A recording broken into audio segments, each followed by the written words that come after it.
Yes, and welcome to Steigerwald versus Fedco. It is brought to you by Eastern H2O, located in Fox Chapel, at the Fox Chapel Plaza. It's a performance sports store. Stop in and beautiful watches. How about these, huh? Reactor watches and other great gear at Eastern H2O. I don't know if I'm worthy enough to wear these watches. That is a nice watch. They're phenomenal. But anyway, we do have. I don't disagree with you. I'm not a religious person. I was raised a Catholic. I understand faith and religion, and understand people who do have faith. In some ways, I even actually envy them a little bit. But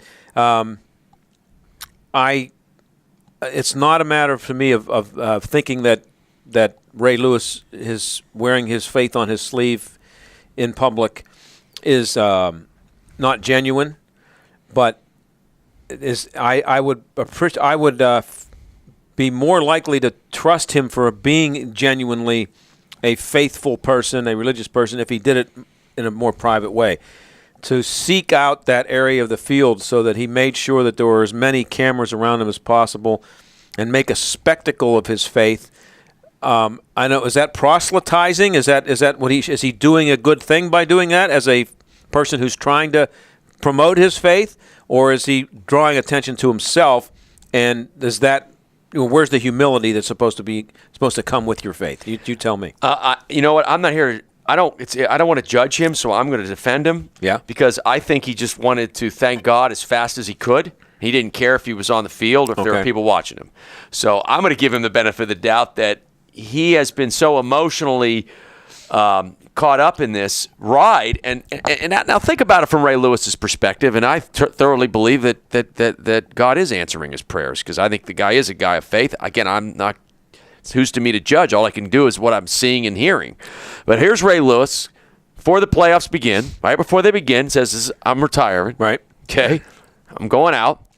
Talks a lot about God, and they've won two pretty miraculous games. Okay, they go into Denver, heavy underdogs. They win that game. They go into New England, extremely heavy underdogs. They win that game.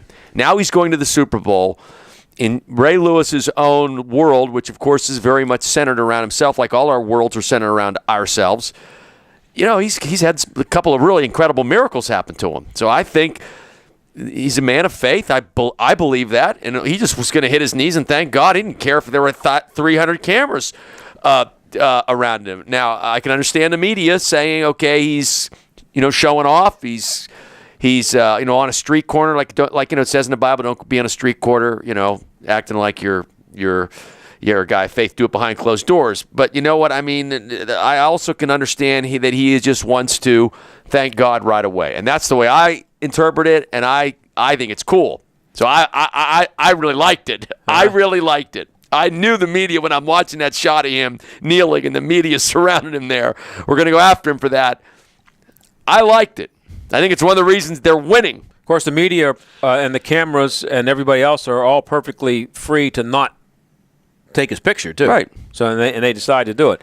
But what about the classic argument from the guys who playing for the Patriots? They prayed to win too. There's somewhere over there in that roster. There's a guy who's every bit as strong in his faith as Ray Lewis is, and he hears Ray Lewis saying, "God shined on me today. God chose our team, and boy, God is great because we won." How does that reflect back on the other? All I can tell you is that it's not for us to ask why God answers some prayers in some ways. I'm always one to believe. I am a pray to win guy. Mm-hmm. I am a pray to win guy in anything. God said, "Ask and you shall receive." So I'm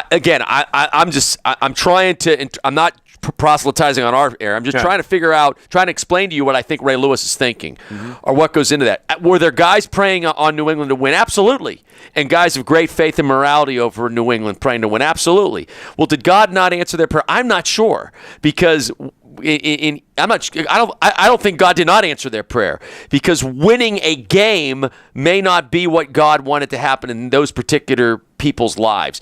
God's timetable is different than others. So, I believe God answers all prayers if it's done with incredible faith. If you pray to win a game and you lose that game, maybe there's a lesson that God wants you to learn. So, in my opinion, I can live with that. I can live with praying to win a game, not winning, and then saying, hey, God, why did you do that? No, it's not for us to answer why God did it. He has his own timetable on things. That's how I interpret it. All right, that's good enough for me. And it's a good explanation. Now, does Joe Flacco, where was Ben Roethlisberger a month ago? This is my hand here. Just do it with your hand. And where was and where is he? And where was Joe Flacco compared to him?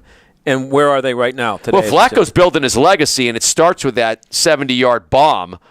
To pull out a miraculous win. I mean, when Roger Staubach became what I think is one of the all-time legendary quarterbacks in my mind, it was that Drew Pearson pass in Minnesota in 75. Yeah. Well, guess what? Flacco's got one of those. That's right. Okay, so now the legacy's building. And the fact that he's doing incredible feats, which is going into the backyard of Peyton Manning and Tom Brady and beating them, is absolutely putting him on a stage now in the top 5 quarterbacks. Now, it's not over. Maybe he goes into New Orleans and lays an egg. I don't know. Okay, Right. We're going to find out here.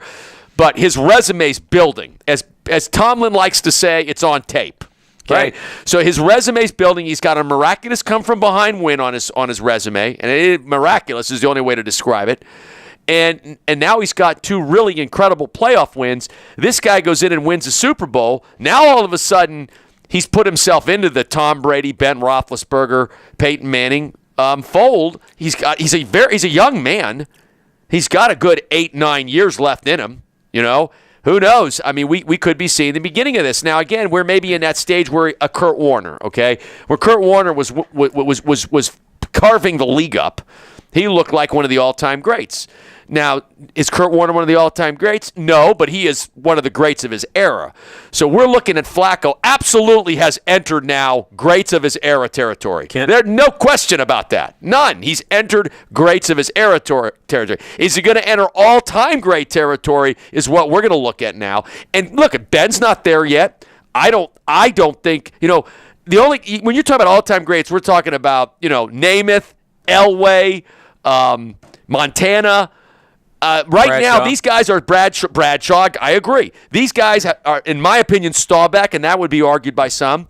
But these guys, including Brady now and Manning, they're still building resumes. So, listen, I was talking about Brady as the greatest ever the fall. I guess, but see, that's the great thing about sports. Yeah. Now, your point of the argument now has been backed up with what's happened, I think, yesterday. That took some bloom off the rose of Brady.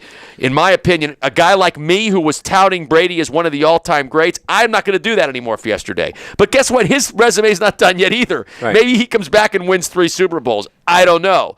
But that's the great thing about sports. And that weekend where those 4 games were unreal, okay? That was, Flacco's part of that. I think Flacco was the main part of that. That play was the play. Well, remember, Steigerwald versus Fedco is brought to you by Eastern H2O. It's located at the Fox Chapel Plaza. You can get great sports gear, including reactor watches like this. Oh, my goodness. They're phenomenal. Don't forget. Yep.